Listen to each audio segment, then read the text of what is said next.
मध्य प्रदेश के विजनरी मुख्यमंत्री डॉक्टर मोहन यादव ने अभ्युदय मध्य प्रदेश का जो रोड मैप तैयार किया है उसमें अन्नदाता के आनंद को सर्वोपरि माना है। इसलिए उनकी योजनाओं और कार्यक्रमों में किसानों की समृद्धि का भाव साफ तौर पर दिखाई देता है। यह पहला मौका है जब सरकार किसी साल को किसान कल्याण वर्ष के रूप में मना रही है। किसान कल्याण वर्ष में सरकार ऐसे कार्यक्रमों को अमली जामा पहना रही है जिन्हें आमतौर पर दीर्घकालिक योजनाओं का हिस्सा मान लिया जाता है।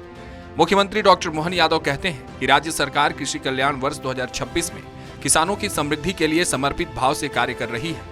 अन्नदाता के आनंद के लिए मोहन सरकार लगातार सौगातें दे रही है। किसानों की फसलों का उचित दाम मिले, इसके लिए उड़द खरीदी पर 600 रुपए प्रति क्विंटल बोनस की घोषणा की गई है। प्रदेश के किसान उड़द लगाएं ताकि उन्हें इस बोनस का भरपूर लाभ मिल सके और अगली फसल की तैयारी भी हो जाए। राज्य सरकार ने गेहूं उत्पादक किसानों को भी गत वर्षों के तरह बोनस की सौगात दी है। इस वर्ष 2026-27 के लिए गेहूं के न्यूनतम समर्थन मूल्य MSP पर 40 रुपए प्रति क्विंटल बोनस दिया जाएगा। इससे किसानों को 2625 रुपए प्रति क्विंटल गेहूं का भुगतान प्राप्त होगा। राज्य सरकार ने किसानों के हित में अपने संकल्प पत्र में वर्ष 2028 तक 2700 रुपए प्रति क्विंटल गेहूं खरीदने का संकल्प लिया है। आगामी वर्षों में हम इस लक्ष्य को पूरा कर उससे भी आगे निकलेंगे। 1956 में मध्य प्रदेश बना और उस समय लगभग 100 रुपए के आसपास क्विंटल से गेहूं मिलता था।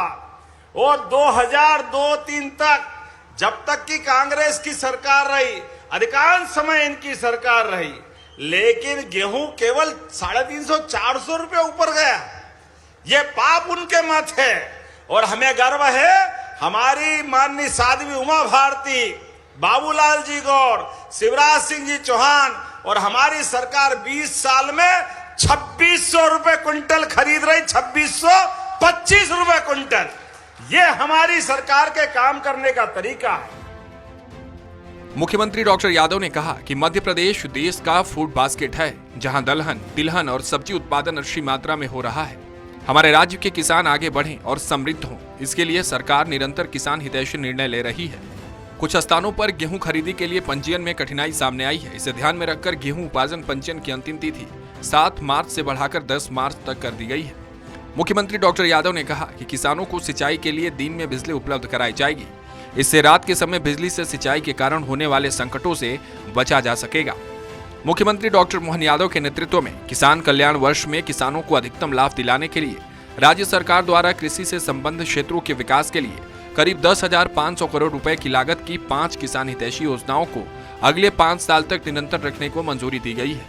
अब यह 5 योजनाएं 31 मार्च 2031 तक जारी रहेंगी और इसका सर्वाधिक लाभ मध्य प्रदेश के किसानों को मिलेगा। जिन 5 किसान हितैषी योजनाओं को 31 मार्च 2031 तक निरंतर रखने का निर्णय लिया गया है, उनमें प्रधानमंत्री राष्ट्रीय किसान कृषि विकास योजना, प्रधानमंत्री कृषि सिंचाई योजना, राष्ट्रीय खाद्य सुरक्षा एवं पोषण मिशन योजना, नेशनल मिशन और नेचुरल फार्मिंग और राष्ट्रीय खाद्य तेल मिशन ऑयल सीड योजना शामिल हैं। मुख्यमंत्री का मानना है कि किसान हमारी अर्थव्यवस्था की रीढ़ है, इसलिए सरकार के फैसलों में अन्नदाता के आनंद की अनुभूति होनी चाहिए। अपने बलबूते किसानों ने 55 साल में मेहनत कर कुरा करके, कोई ने कुआं खोदा, कोई ने बावड़ी बनाई, तो केवल 7.5 लाख हेक्टेयर का रकबा बढ़ा। मुझे खुशी है इस बात की, हमारी सरकार ने 2 साल में 10 लाख हेक्टेयर से ज्यादा तो अभी कर दिया। ये हमारी सरकार का काम करने का तरीका।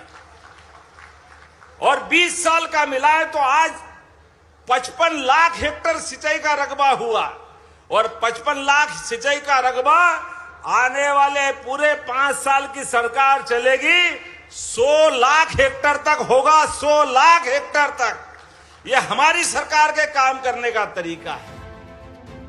ऐसा पहली बार हो रहा है कि मध्य प्रदेश सरकार ने दलहन फसल उड़द एवं तिलहन फसल सरसों के उत्पादन को बढ़ावा देने के लिए बड़ा कदम उठाया है।